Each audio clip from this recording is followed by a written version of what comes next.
इस वक्त की अहम खबर यूपी के खनौज से है, जहां हाल ही में खनौज से एक दिल दुखाने वाली खबर सामने आई थी। हिस्ट्री शीटर को पकड़ने गई पुलिस टीम पर गांव के कुछ बदमाशों ने लोगों के साथ फायरिंग करनी शुरू कर दी। हमले में सिपाही सचिन राठी की गोली लगने से मौत हो गई और गोली लगने के बाद इलाज के लिए जब उन्हें अस्पताल ले जाया गया, जहां डॉक्टरों ने उन्हें मृत घोषित कर दिया। वहीं घटना के थोड़ी देर बाद ही पुलिस ने हिस्ट्री शीटर अशोक यादव उर्फ मुन्ना और उसके बेटे को एनकाउंटर के बाद गिरफ्तार किया और एनकाउंटर के दौरान दोनों के पैर में गोली लगी। वह सिपाही को गोली मारने के बाद घटनास्थल से भागने की कोशिश कर रहे थे। ये घटना धरनी धरपुर नागरिया गांव की है, जहां पर दरअसल थाना अध्यक्ष पारुल चौधरी ने पुलिस टीम के साथ हिस्ट्री शीटर मुन्ना यादव को गिरफ्तार करने के उसे घर पहुंची थी। जैसे ही आरोपी के पुलिस को आने की खबर मिली, उसने फायरिंग करनी शुरू कर दी। इस बीच सिपाही सचिन राठी को गोली लगी और इसके थोड़ी देर बाद ही टीम के आला अधिकारी फोर्स के साथ मौके पर पहुंचे और हिस्ट्री शीटर के मकान की घेराबंदी कर ली। हालांकि अंधेरे का फायदा उठाकर आरोपी बाप बेटे भागने की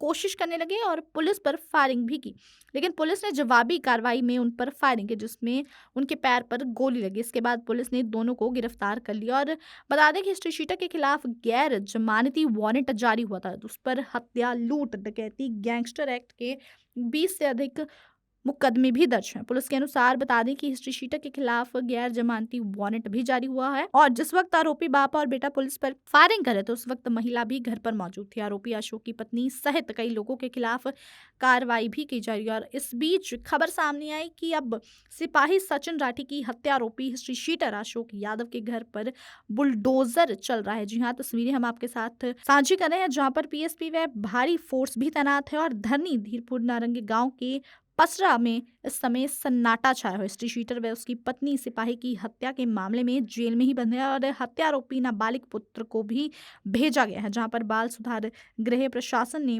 बुलडोजर कार्रवाई से पहले उसे खाली करवा दिया था। और ये मुन्ने के घर की कुछ तस्वीरें हैं, जहां पर बुलडोजर उनके घर पर इस समय चल रहा है। उनका घर ढह गया है और इस साथ ही साथ गांव में इस समय सन्नाटा मौजूद है। इस वक्त की अहम खबर यूपी के खनौज से है, जहां हाल ही में खनौज से एक दिल दुखाने वाली खबर सामने आई थी। हिस्ट्री शीटर को पकड़ने गई पुलिस टीम पर गांव के कुछ बदमाशों ने लोगों के साथ फायरिंग करनी शुरू कर दी। हमले में सिपाही सचिन राठी की गोली लगने से मौत हो गई और गोली लगने के बाद इलाज के लिए जब उन्हें अस्पताल ले जाया गया, जहां डॉक्टरों ने उन्हें मृत घोषित कर दिया। वहीं घटना के थोड़ी देर बाद ही पुलिस ने हिस्ट्री शीटर अशोक यादव उर्फ मुन्ना और उसके बेटे को एनकाउंटर के बाद गिरफ्तार किया और एनकाउंटर के दौरान दोनों के पैर में गोली लगी। वह सिपाही को गोली मारने के बाद घटनास्थल से भागने की कोशिश कर रहे थे। ये घटना धरनी धरपुर नागरिया गांव की है, जहां पर दरअसल थाना अध्यक्ष पारुल चौधरी ने पुलिस टीम के साथ हिस्ट्री शीटर मुन्ना यादव को गिरफ्तार करने के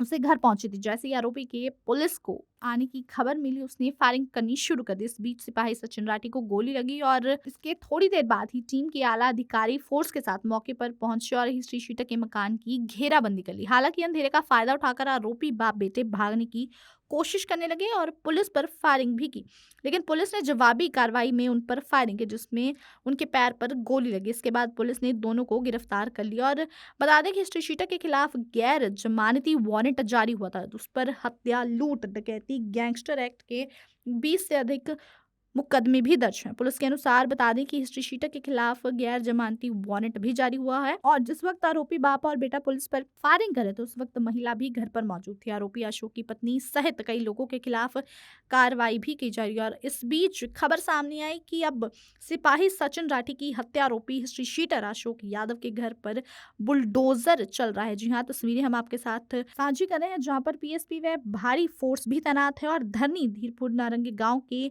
पसरा में इस समय सन्नाटा छाया हुआ है। हिस्ट्री शीटर व उसकी पत्नी सिपाही की हत्या के मामले में जेल में ही बंद है और हत्या आरोपी नाबालिग पुत्र को भी भेजा गया है, जहां पर बाल सुधार गृह प्रशासन ने बुलडोजर कार्रवाई से पहले उसे खाली करवा दिया था। और ये मुन्ने के घर की कुछ तस्वीरें हैं, जहां पर बुलडोजर उनके घर पर इस समय चल रहा है। उनका घर ढह गया है और इस साथ ही साथ गांव में इस समय सन्नाटा मौजूद है।